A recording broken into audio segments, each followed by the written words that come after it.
Welcome to SN Classes YouTube channel. For regular update, like and subscribe our channel. Morning students, आप इसके पहले वाले lecture में electric field निकालने के लिए बताया था। गॉस लॉ का अप्लाई कर कर वो आपका था electric field due to solid conducting cylinder का, यहाँ नॉन कंडक्टिंग का। Solid conducting cylinder, hollow conducting या हॉलो नॉन कंडक्टिंग सिलेंडर के बारे में देखा था। एक पोर्शन उसका जो बचा था वो बोला था कि नेक्स्ट वीडियो में बताएंगे, आज यही बतलाना है। To determine the electric field due to solid non conducting cylinder, और क्यों इसको अलग से बतलाने के लिए बोला था उसका भी बताया था रीज़न, कि इस केस में चार्ज जो होता है ना पूरे वॉल्यूम में डिस्ट्रीब्यूटेड होता है उसका, है ना। और उसके पहले जो बताया था कंडीशन में जो था नहीं, इसके पहले वाला जो कंडीशन था कि electric field due to solid conducting cylinder में चार्ज जो डिस्ट्रीब्यूटेड रहता था उसके सरफेस पर रहता था, इसलिए इसकी कहानी पहले वाले से डिफरेंट होगा, है ना। तो यहाँ पर क्या बताया था आपको कि चार्ज जो होगा ना, चार्ज जो होता है सॉलिड नॉन कंडक्टिंग सिलेंडर में charge distributed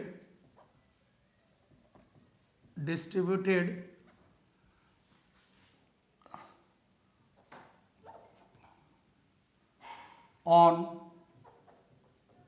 whole volume of cylinder. Cylinder के पूरे वॉल्यूम पर चार्ज डिस्ट्रीब्यूटेड रहेगा। तो यहाँ चार्ज को निकालने के लिए आपको बताया था, उसके पहले देखिए चार्ज निकालने के लिए आपने वायर का निकाला था इलेक्ट्रिक फील्ड, तो वहाँ पर चार्ज निकाले थे लीनियर चार्ज डेंसिटी के द्वारा। जब चार्ज डिस्ट्रीब्यूटेड था आपका कहाँ, उसके सरफेस पर, ठीक है, तो उसमें आप निकालता सरफेस चार्ज डेंसिटी के द्वारा। अब चार्ज क्या पूरे वॉल्यूम में है, तब वॉल्यूम चार्ज डेंसिटी के द्वारा निकालेंगे। तब यहाँ पर जो चार्ज आप कैलकुलेट करेंगे, चार्ज जो निकालिएगा, है ना, तो उसके लिए टर्म क्या यूज करेंगे, वॉल्यूम चार्ज डेंसिटी, नहीं, एंड वॉल्यूम चार्ज डेंसिटी इसको रिप्रेजेंट करते हैं रो के द्वारा, और ये हो जाता है आपका charge by volume. Means unit volume में कितना चार्ज प्रेजेंट है, यही बताएगा वॉल्यूम चार्ज डेंसिटी के बारे में। ठीक है, तो आगे बताता हूं इसका, समझिए। कि उसको अलग किया था मालूम, समझ में आ गया ना, कि इसमें चार्ज होता है ना पूरे वॉल्यूम में डिस्ट्रीब्यूटेड रहता है, इसलिए इसको अलग किया था। उसमें भी बता सकता था मैं, लेकिन जान के मैं छोड़ दिया आपको, ताकि एक पोर्शन उधर कर लीजिए और फिर अलग से दूसरे पोर्शन में, ये छोटा ही वीडियो बनेगा, लेकिन आपको डिस्टिंग्विश हो जाएगा कि क्यों अलग किया गया था इसमें। चलिए यहाँ इसका भी दो कंडीशन होगा, एक सिलेंडर के इनसाइड, एक सिलेंडर के आउटसाइड। इसी तरह से इन्फिनिटली लॉन्ग सिलेंडर यहां पर भी कंसीडर करिए आप, और इस सिलेंडर में इन्फिनिटली लॉन्ग सिलेंडर का दिखा रहा हूं, समझेंगे।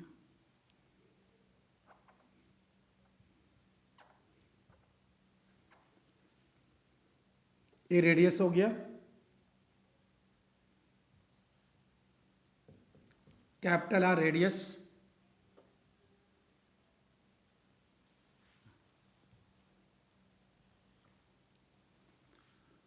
और इसके एक इनसाइड में दिखाता हूं। फर्स्ट में सिलेंडर के इनसाइड इलेक्ट्रिक फील्ड निकालिए, inside cylinder at a distance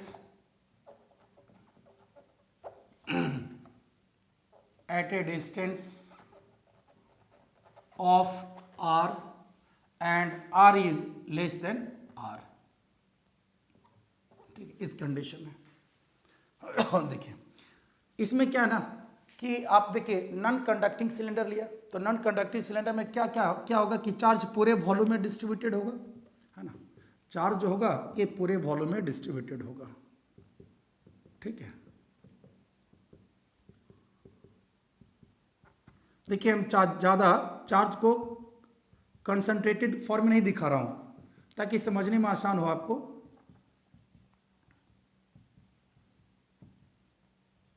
ठीक है, ये पूरे वॉल्यूम में डिस्ट्रीब्यूटेड है चार्ज।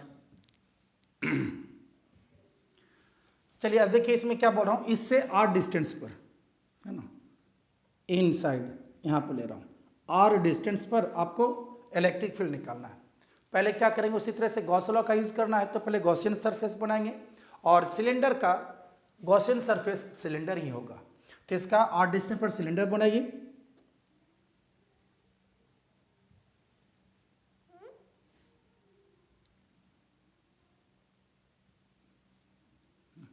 ये आर डिस्टेंस इधर से भी लिया,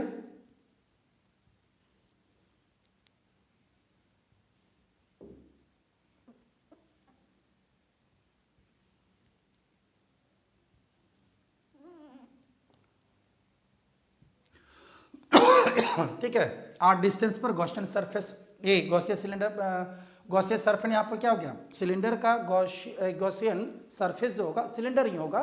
तो सिलेंडर बनाया, यहाँ पर स्मॉल रेडियस इसका, स्मॉल आर इसका रेडियस हो गया गॉसियन सरफेस का, ठीक है। चलिए अब देखिए इसमें, इस गॉसियन सरफेस में ये इलेक्ट्रिक फील्ड, ये किसका डायरेक्शन दिखा रहा हूँ मैं, इलेक्ट्रिक फील्ड का, ई,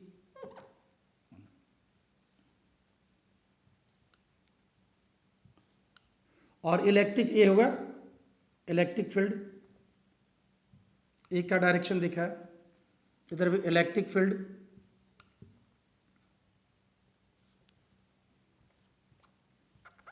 इलेक्ट्रिक फील्ड का डायरेक्शन दिखा है। और एरिया वेक्टर क्या होता है, perpendicular to the surface, area vector फिर हो गया आपका ये डी ए, एरिया वेक्टर। तो देखिए area vector and electric field का डायरेक्शन सेम हो गया, ठीक है। कौन, कर्व्ड एरिया से, कर्व्ड सरफेस से, तो कर्व्ड सरफेस वाले में electric field and area vector का डायरेक्शन सेम हो गया 0 डिग्री। अब आइए इसको मान लीजिए आप यहाँ पर, इसको पहले देख लेता हूँ। अब आइए ये दोनों सरफेस, इस सरफेस से यहाँ पर क्या हुआ जी, area vector and electric field का डायरेक्शन ये हो गया इलेक्ट्रिक फील्ड का परपेंडिकुलर। फिर इसी तरह से area vector and electric field का डायरेक्शन ये हो गया, यहाँ भी परपेंडिकुलर हो गया। इसको मानता हूँ आपने surface first, surface second and surface third. तो ये इलेक्ट्रिक फ्लक्स जो यहाँ पर निकलेगा गॉसियन सरफेस से, वो 3 सरफेस से होगा। ये electric flux due to surface first, second and third. But actually electric flux जो आपका निकलेगा वो electric flux due to third surface, जो कर्व्ड एरिया है, कर्व्ड सरफेस है, नॉट एरिया, कर्व्ड सरफेस जो है।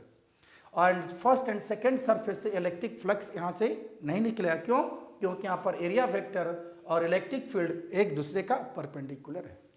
तो चलिए अब निकालते हैं, इसमें गॉसियन लॉ लगाइए, है ना, गॉस लॉ को लगाइए इसमें। तो अकॉर्डिंग टू गॉस लॉ अब देखिए क्या लिखेगा, total flux, total flux is equal to flux due to first surface, flux due to second and flux due to third surface, first second and third. तो first and second के कारण electric flux 0 होगा। तो total flux को कैसे लिखेंगे, charge inside Gaussian surface by epsilon not. अब यहाँ पर फिर आप निकाल देंगे, फर्स्ट एंड सेकेंड परपेंडिकुलर है क्वेश्चन सरफेस में, तो इसको लिखें E D A cos 90 plus यहाँ पर भी कॉस 90 एंड थर्ड के कारण ई डी ए कॉस 0। तो देखिए ये दोनों के कारण क्या हो गया, कॉस 90 0, कॉस 90 0, ये दोनों के कारण तो इलेक्ट्रिक फ्लक्स प्रोड्यूस नहीं होगा। तो उसी तरह से अब आइए यहाँ पर फिर चार्ज इनसाइड, इस गॉसियन सरफेस के अंतर्गत कितना चार्ज होगा, अब ये चार्ज निकालना होगा इसके अंदर का, है ना। तो चार्ज के लिए यहाँ पर देखिए चार्ज क्या है, इसके पूरे वॉल्यूम में है ना। तो यहाँ पर कौन सा टर्म यूज करिएगा, आपको बताया था रो, है ना, और रो क्या था यहाँ पर वॉल्यूम, इसके लिए यूज किया था चार्ज। तो चार्ज इनसाइड, अब आई चार्ज इनसाइड और उसके अंदर क्या वॉल्यूम लेंगे, है ना, यूनिट वॉल्यूम में कितना चार्ज है, तो चार्ज पर यूनिट वॉल्यूम, ये हुआ था। तो charge per unit volume, volume को यूज करते थे पाई आर स्क्वायर। और ये जो गॉसियन सरफेस लिया ना, इस गॉसियन सरफेस का लेंथ सपोज दैट आपने एल लिया, गॉसियन सरफेस का दिखा रहा हूँ, ये गॉसियन सरफेस का लेंथ दिखा रहा हूँ, ठीक है। तो इसका वॉल्यूम क्या हो गया, पाई आर स्क्वायर एल। ठीक है, तो चार्ज इसके अंदर कितना हो जाएगा, इसका लेंथ एल है, ठीक है, तो इसका वॉल्यूम कितना हो गया, पाई आर स्क्वायर एल। तो इसके अंदर कितना चार्ज नहीं निकल गया, चार्ज क्या हो जाएगा, pi r square l into rho. तो charge inside Gaussian surface, charge inside Gaussian surface pi r square l rho. ठीक है, तो देखिए अब यहाँ पर अप्लाई करता हूँ, क्या हो गया, pi r square l rho by epsilon naught equal to, constant यहाँ पर ये हो गया, इलेक्ट्रिक फील्ड तो सब जगह कांस्टेंट होगा, एंड डी ए। तो डी ए का इंटीग्रेशन, इसका जब इंटीग्रेट करेंगे तो क्या एरिया निकलेगा, एरिया इसका गॉसियन सरफेस का, तो गॉसियन सरफेस का एरिया कितना हो जाएगा, फिर इसी तरह से लीजिएगा 2 पाई आर एल। यहाँ आर क्यों, गॉसियन सरफेस का रेडियस, गॉसियन सरफेस का एरिया निकालना है तो यही रेडियस लीजिएगा। और चार्ज के भी केस में यही लिया गया, क्यों, क्योंकि गॉसियन सरफेस के अंदर कितना चार्ज है, यही रहेगा। ठीक है, अब इसमें देखिए तो क्या हो गया आपका, एल कैंसिल हो गया, पाई कैंसिल हो गया, एक आर कैंसिल हो गया, और क्या हुआ, अब तो नहीं होने वाला है।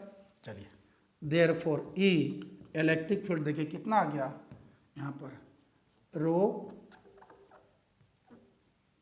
Are by 2 epsilon naught a, sorry epsilon naught 2 epsilon naught, ये निकल गया आपका, बहुत बढ़िया रिजल्ट आया, नोट करिए। देखिए तो ये रिजल्ट कुछ बतला रहा है, जो आप रिजल्ट निकाले उससे आप मिला, ये देखिए आपका किस फॉर्म में बता रहा है, यहाँ पर ये क्या मिल गया, यहाँ पर रो तो कांस्टेंट हो गया, चार्ज ये जो बता यूनिट वॉल्यूम में कितना चार्ज है, तो यूनिट वॉल्यूम में कितना चार्ज है रो, ये तो कांस्टेंट है, परमिटिविटी कांस्टेंट, ये भी कांस्टेंट है, तो बदलने वाला कौन है, स्मॉल आर, मतलब electric field directly proportion to R. सही है, देखिए तो, अरे जैसे जैसे ही आर बढ़ेगा, समझिएगा आर बढ़ेगा तो इसके अंदर चार्ज बढ़ता जाएगा ना, रेडियस बढ़ेगा तो इसके अंदर गॉसियन सरफेस के अंदर क्या हो, चार्ज बढ़ता जाएगा, और चार्ज बढ़ता जाएगा तो ऑटोमेटिक इलेक्ट्रिक फील्ड का वैल्यू बढ़ता जाएगा। तो सही रिजल्ट आ रहा है ये, तो आप देखिए जो बनाया है इससे टैली करा या नहीं, तो ये बताया जा रहा था।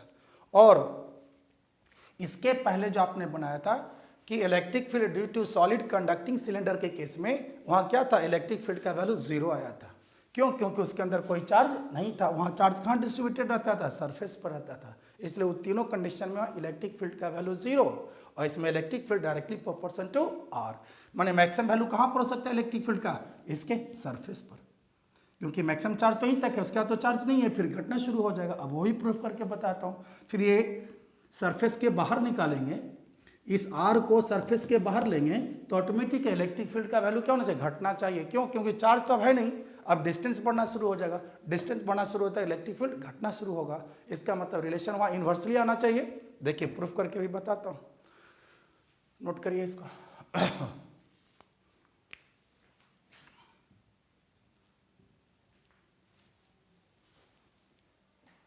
चलिए अब एक कंडीशन आ रही है, उसको ही बता देता हूँ, फिर ग्राफ दिखा देंगे तो ये आपकी हो जाएगी। अब आई आउटसाइड सिलेंडर भी बता रहा हूँ,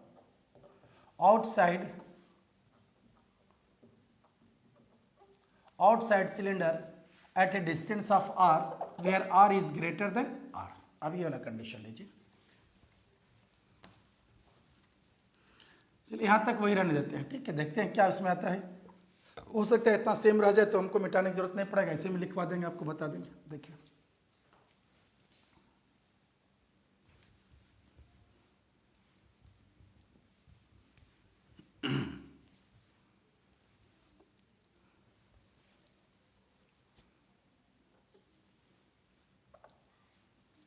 यहाँ पर क्या है, इसका चार्ज पूरे वॉल्यूम में डिस्ट्रीब्यूटेड है, ठीक है, चार्ज डिस्ट्रीब्यूटेड जो है इसके सिलेंडर के पूरे वॉल्यूम में भाई,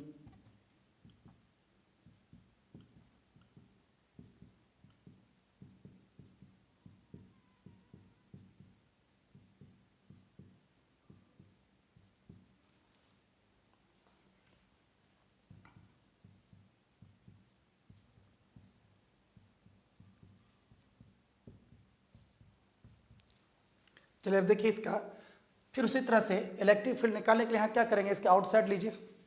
सपोज दैट ये यहाँ पर ले रहा हूँ मैं, ये आर डिस्टेंस पर, ठीक है, आपको इलेक्ट्रिक फील्ड निकालना है। तो इसके आर डिस्टेंस पर क्या बनाएगा, गॉसियन सरफेस।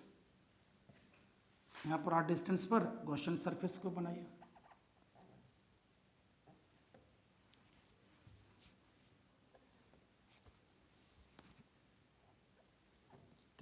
आर डिस्टेंस पर गॉसियन सरफेस बना लिया।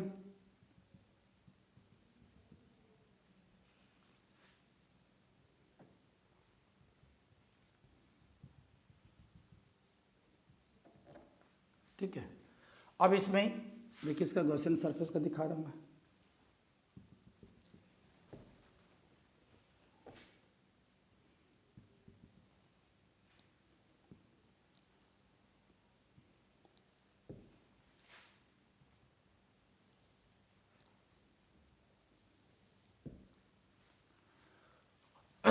चलिए अब इसमें देखिए इसके आर डिस्टेंस पर, यहाँ से सेंटर से ही आर डिस्टेंस पर हो गया। चलिए इसमें देखिए तो इलेक्ट्रिक फील्ड का डायरेक्शन तो ये हो जाएगा ई, ठीक है। इधर भी इलेक्ट्रिक फील्ड का डायरेक्शन दिखा दे रहा हूँ मैं इस गॉसियन सरफेस पे। Electric field and area vector D है परपेंडिकुलर गॉसियन सरफेस के, इधर भी परपेंडिकुलर गॉसियन सरफेस का एरिया वेक्टर। तो area vector and electric field क्या हो रहा है, एक ही डायरेक्शन में आ रहा है, तो इधर का निकल गया। चलिए अब इस सरफेस पर आइए। तो इस सरफेस पर देखिए यहाँ पर area vector and electric field क्या हो रहा है, एक दूसरे के परपेंडिकुलर यहाँ पर होगा। फिर इस एरिया में भी देखिए यहाँ area vector and electric field ये भी क्या परपेंडिकुलर हो गया। तो आपका इसको मान लेते हैं आप उसी तरह से first surface, second and third, ठीक है। तो आपका देखिए तो फर्स्ट एंड सेकंड वाला फिर कंडीशन वही आ गया कि area vector and electric field के बीच क्या हो गया, ये 90 डिग्री परपेंडिकुलर हो गया। यहाँ भी area vector electric field perpendicular हो गया, तो इसके द्वारा तो इलेक्ट्रिक फ्लक्स यहाँ प्रोड्यूस नहीं होगा। तो ये इलेक्ट्रिक फ्लक्स जो निकलेगा इसके द्वारा ना निकलेगा, इस सरफेस के द्वारा तो नहीं निकल पाएगा। तो आप निकाल सकते हैं। फिर यहाँ पर लगाइए गॉस लॉ को, total flux due to first area, second area and third area. तो देखिए फर्स्ट के कारण वही हो जाएगा जो वहाँ लिखा हुआ, यहाँ तक तो वही हो गया। ये थर्ड वाले के कारण क्या हो गया, ई डी ए कॉस 0, यहाँ तक तो वही रह जाएगा आपका, ठीक है, इसलिए नहीं मिटाया था मैं। चलिए फिर इसी तरह से यहाँ चार्ज निकाल लीजिए। तो चार्ज जो निकालिएगा तो देखिए यहाँ पर टर्म रो चार्ज इनसाइड माने चार्ज बाई और इसका वॉल्यूम फिर हो जाएगा पाई आर स्क्वायर एल। उसी तरह से यहाँ भी ये जो लीजिएगा ना लेंथ गॉसियन सरफेस का, ये लेंथ कितना लिया आपने, एल लिया था गॉसियन सरफेस का, सिलेंडर का जो था। तो यहाँ पर लिखते हैं चार्ज इनसाइड गॉसियन सरफेस कितना आ गया, pi r square l into rho. यहाँ पर पुट कर दीजिए वैल्यू इसी को, pi r square l rho by epsilon naught equal to, यहाँ पर क्या हो जाएगा, इसको आप तोड़िएगा और ई और एरिया ई इंटू और डी ए का हो गया उसका एरिया पूरे सिलेंडर का। एरिया के लिए यहाँ पर क्या ले लीजिएगा 2 पाई आर, अच्छा 2 पाई, और देखिए ये वाला आर लीजिएगा 2 पाई आर एल। एक चीज यहाँ पर देखिए ध्यान दीजिएगा, क्या लगता है गलती हो गई, आप ध्यान दीजिएगा क्या लिखा था चार्ज इनसाइड।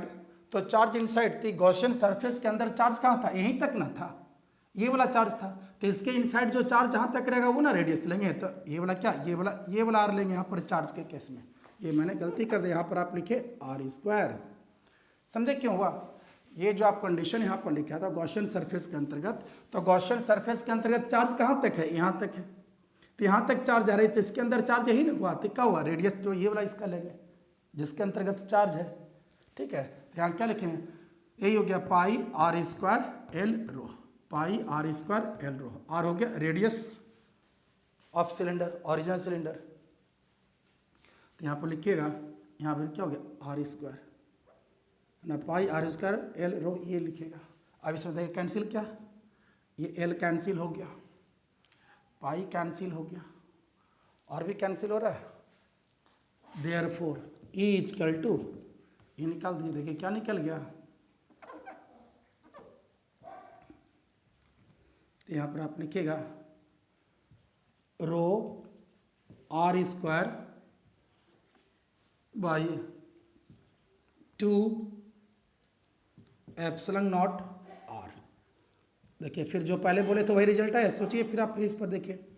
यहाँ पर रो क्या है, कांस्टेंट है। आर क्या हो गया, रेडियस इसका, ये भी कांस्टेंट है।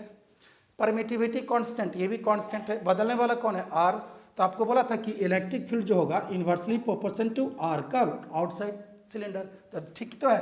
अरे मैक्सिमम वैल्यू क्या होगा कि चार्ज बढ़ता जा रहा है, बढ़ता जा रहा है, बढ़ता जा रहा है, मैक्सिमम सिलेंडर के रेडियस तक आएगा। ये आर के बराबर जब यहाँ हो जाएगा इसके सरफेस पर, तो इस सरफेस पर इलेक्ट्रिक इंटेंसिटी का वैल्यू मैक्सिमम होगा। फिर आप बढ़ते जाइएगा तो डिस्टेंस पर डिपेंड करेगा। तो वहाँ पर क्या, जैसे जैसे आर बढ़ेगा इलेक्ट्रिक फील्ड इंटेंसिटी घटेगा। तो ये इन्वर्सली प्रोपोर्शन टू आर हो गया। तो ये हो गया आपको आउटसाइड के लिए। ठीक है, अब इसी को ग्राफ के रूप में मैं दिखाता हूँ। हो गया ये, चलिए देखिए।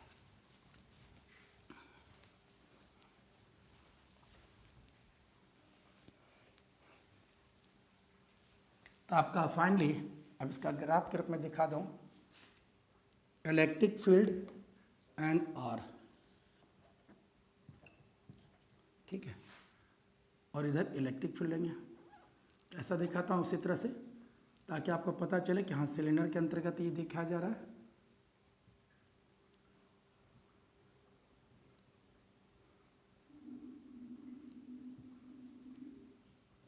इलेक्ट्रिक फील्ड, ठीक है, और ये जो दिखा है कैपिटल आर रेडियस, ठीक है, यहाँ पर दिखा दिया आपको, ये रेडियस हो गया। इसको और नीचे कर देता हूँ, बढ़िया से फिगर बन पाएगा, दिखाने में रिलेशन आसान होगी।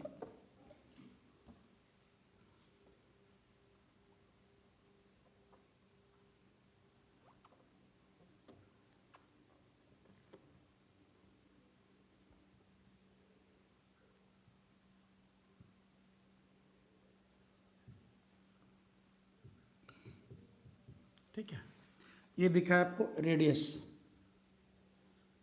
सिलेंडर की, आर हो गया। यहाँ पर इधर वाला कंडीशन क्या हो गया, आर लेस देन आर, इधर आर ग्रेटर देन आर। ये इनसाइड हो गया, इनसाइड सिलेंडर, और ये आउटसाइड। ठीक है, तो आपको बताया था इनसाइड में रिलेशन क्या आया था, डायरेक्टली का था, E directly proportion to R आया था। इसके पहले जो रिलेशन आपको बताया था, तो देखिए तो यहाँ जो रिलेशन हो गया है ना, यहाँ रिलेशन इस तरह से आएगा। देखिए मैक्सिमम कहाँ हो गया इसके रेडियस पर, E directly proportion to R, inside के अंतर्गत। बाहर में क्या आ रहा है, देखिए इधर आया था electric field directly proportion to R, ये रिलेशन आया था। एंड बाहर में देखिए इसके outside surface E inversely proportion to R. यही तो ग्राफ हो गया इसमें आपका, है ना। ये नॉन कंडक्टिंग सिलेंडर के, सॉलिड नॉन कंडक्टिंग सिलेंडर का ये रिलेशन आ गया आपका। तो आपका ये सिलेंडर का आपका हो गया कि सिलेंडर से रिलेटेड आपका जो 4 कंडीशन आया था, तो बाकी जो 3 कंडीशन पहले का था, solid conducting, hollow conducting, hollow non conducting cylinder का, उसका पिछले लेक्चर में कर दिया था। और एक जो बचा था सॉलिड नॉन कंडक्टिंग सिलेंडर के बारे में, यह भी कर दिया गया। तो आपका सिलेंडर से रिलेटेड इलेक्ट्रिक फील्ड निकालने के लिए बता दिया। नेक्स्ट में जो इसमें बताया जा रहा था आपको, कि जो पिछले क्लास में आपको बताया था पिछले वीडियो में, वो कंपेयर करने के लिए यहीं पर हम कर देता हूँ अभी, ताकि आपके माइंड में सारा चीज़ आ जाएगा। पिछले वीडियो में बताया था ना कि electric field due to solid conducting cylinder, hollow conducting cylinder and hollow non conducting cylinder, ये तीनों का बताया था। और अभी जो आपने पढ़ा इस लेक्चर में, वो electric field due to solid non conducting cylinder. तो ये दोनों के बीच आपका एक टेबल बनाता हूँ, चार्ट बनाता हूँ, क्या डिफरेंस दोनों के बीच है, तो आपको समझने में आसानी होगी। आप पूरे को एक बार समराइज्ड भी हो जाएगी, पिछले वीडियो का भी समराइज्ड हो जाएगा। तो चलिए आइए देखिए, इसी को समराइज करता हूँ, इसको आप नोट कर लेंगे, अभी मैं समझा देता हूँ। देखिए इसके पहले वाले लेक्चर में जो बताया था ना कि इलेक्ट्रिक फील्ड निकाला था किसके कारण, तो solid conducting cylinder, hollow non conducting cylinder and hollow non conducting cylinder, इन तीनों को एक तरह का रिलेशन था। और अभी जो पढ़ रहे थे electric field due to solid non conducting cylinder, इसको अलग से बताया। इसका रीजन क्या था, चार्ज का डिस्ट्रीब्यूशन में डिफरेंस। इन तीनों में जो चार्ज, देखिए चार्ज डिस्ट्रीब्यूशन, तो यहाँ तीनों में चार्ज डिस्ट्रीब्यूशन कहाँ रहता है, at the surface of cylinder, cylinder के सरफेस पर चार्ज डिस्ट्रीब्यूटेड रहता है। और इस कंडीशन में चार्ज पूरे वॉल्यूम में डिस्ट्रीब्यूटेड रहता है, इसलिए इसको अलग किया और इन तीनों को एक साथ कर दिया। ठीक है, अब आई सेकेंड पॉइंट समझिए, जब चार्ज सरफेस पर रहता है डिस्ट्रीब्यूटेड, तो वैसे कंडीशन में चार्ज कैसे निकालेंगे, क्योंकि इन्फिनिटी लॉन्ग आपका होलो सिलेंडर लिया गया या सॉलिड सिलेंडर लिया गया, तो जब इन्फिनिटी लॉन्ग रहेगा तो वहाँ पर चार्ज कैसे निकालेंगे, तो उसके लिए टर्म आपने यूज किया था वहाँ surface charge density, charge per unit area, इसके द्वारा निकाला था। और यहाँ पर पूरे वॉल्यूम में चार्ज डिस्ट्रीब्यूटेड है, तो इसके लिए आपने जो चार्ज निकालने के लिए किए थे volume charge density, charge per unit volume, unit volume में कितना चार्ज है, इसके द्वारा चार्ज निकाला था। ठीक है, अब आइए इलेक्ट्रिक फील्ड इनसाइड सिलेंडर, ये तीनों केस में सॉलिड कंडक्टिंग है ना, hollow conducting, hollow non conducting cylinder के केस में, तो चार्ज इनसाइड कितना आया था, 0। रीजन, इनसाइड चार्ज वहां पर था ही नहीं, सिलेंडर के इनसाइड चार्ज नहीं था, इसलिए इलेक्ट्रिक फील्ड वहां पर क्या आ गया था, 0 आ गया था। जबकि यही कंडीशन आई है सॉलिड कंडक्टिंग सिलेंडर में, सॉलिड नॉन कंडक्टिंग सिलेंडर में, यहाँ पर पूरे वॉल्यूम में चार्ज डिस्ट्रीब्यूटेड है, तो अंदर तो चार्ज रहेगा ही, तो चार्ज रहेगा तो ऑटोमेटिक उसके कारण इलेक्ट्रिक फील्ड होगा। तो यहाँ जो इलेक्ट्रिक फील्ड का रिलेशन आया था, E equal to rho r two epsilon naught, मतलब ये डायरेक्टली प्रोपोर्शन टू आर, मतलब ये क्या, आर बढ़ेगा ना तो इलेक्ट्रिक फील्ड भी बढ़ेगा, ये दिखाया गया था। दूसरा इलेक्ट्रिक फील्ड आउटसाइड सिलेंडर, तो आउटसाइड सिलेंडर में रिलेशन क्या आता है यहाँ पर, देखिए ई इनवर्सली प्रोपोर्शन टू आर, ठीक है, ये रिलेशन था। और सॉलिड नॉन कंडक्टिंग में भी रिलेशन यही था आपका, दोनों का रिलेशन यहाँ एक था। अब दोनों को हम दिखा देता हूँ, जैसे वहाँ पर आपको दिखाया होगा इस तरह से ग्राफ से, यहाँ पे दिखाने का प्रयास करता हूँ, छोटा सा इलेक्ट्रिक फील्ड ये आपको दिखा दे रहा है यहाँ पर, ठीक है, ये इसका आर रेडियस, ठीक है, ये इलेक्ट्रिक फील्ड इधर आर, देखिए तो इनसाइड यहाँ पर ले रहा हूँ, ये क्या इसका हो गया, ये हो गया कैपिटल आर रेडियस, ठीक है, और ये इधर वाला पोर्शन क्या हो, आर लेस देन आर, ये इनसाइड वाला हो गया, और यहाँ क्या आर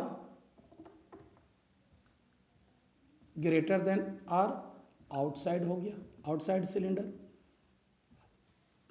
अंदर में चार्ज कितना है, 0, यहाँ पर इलेक्ट्रिक फील्ड 0 हो गया इनसाइड। और यहाँ पर देखिए क्या है, इसके आगे का इनवर्सली प्रोपोर्शनल, इस तरह का रिलेशन आ गया था, सॉरी इनवर्सली प्रोपोर्शनल, इस तरह का रिलेशन हो गया था। और ये मैक्सिमम वैल्यू कब होगा, इसका जो ई का यहाँ मैक्सिमम वैल्यू था, ये कितना हो गया था, E equal to maximum value, है ना, इस तरह निकाल दिया था, सिग्मा बाई एप्सिलॉन नॉट, ये मैं बता दिया था आप लोग को वहाँ पर भी। चलिए अब इस कंडीशन में आइए, यहाँ भी देखिए उसी तरह से दिखा रहा हूँ, यहाँ भी दिखा देता हूँ, एक समराइज्ड हो जाएगा पिछले क्लास का और इस क्लास में क्या डिफरेंस था दोनों का, वो दिखा दिया मैं।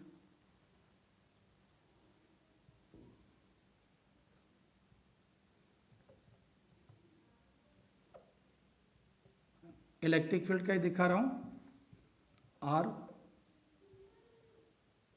ठीक है, देखिए तो इनसाइड सिलेंडर ये डायरेक्टली प्रोपोर्शन टू आर, मतलब क्या, इनसाइड ये वाला ले रहा हूँ, ये वाला, यहाँ पर क्या हो गया आर, ये वाला कंडीशन यहाँ पर क्या, आर लेस देन आर, इधर हो गया आर ग्रेटर देन आर, ये इनसाइड ये आउटसाइड, इनसाइड सिलेंडर इधर आउटसाइड, इनसाइड क्या था, directly proportional, directly proportional and outside inversely proportional, इस तरह आ गया था,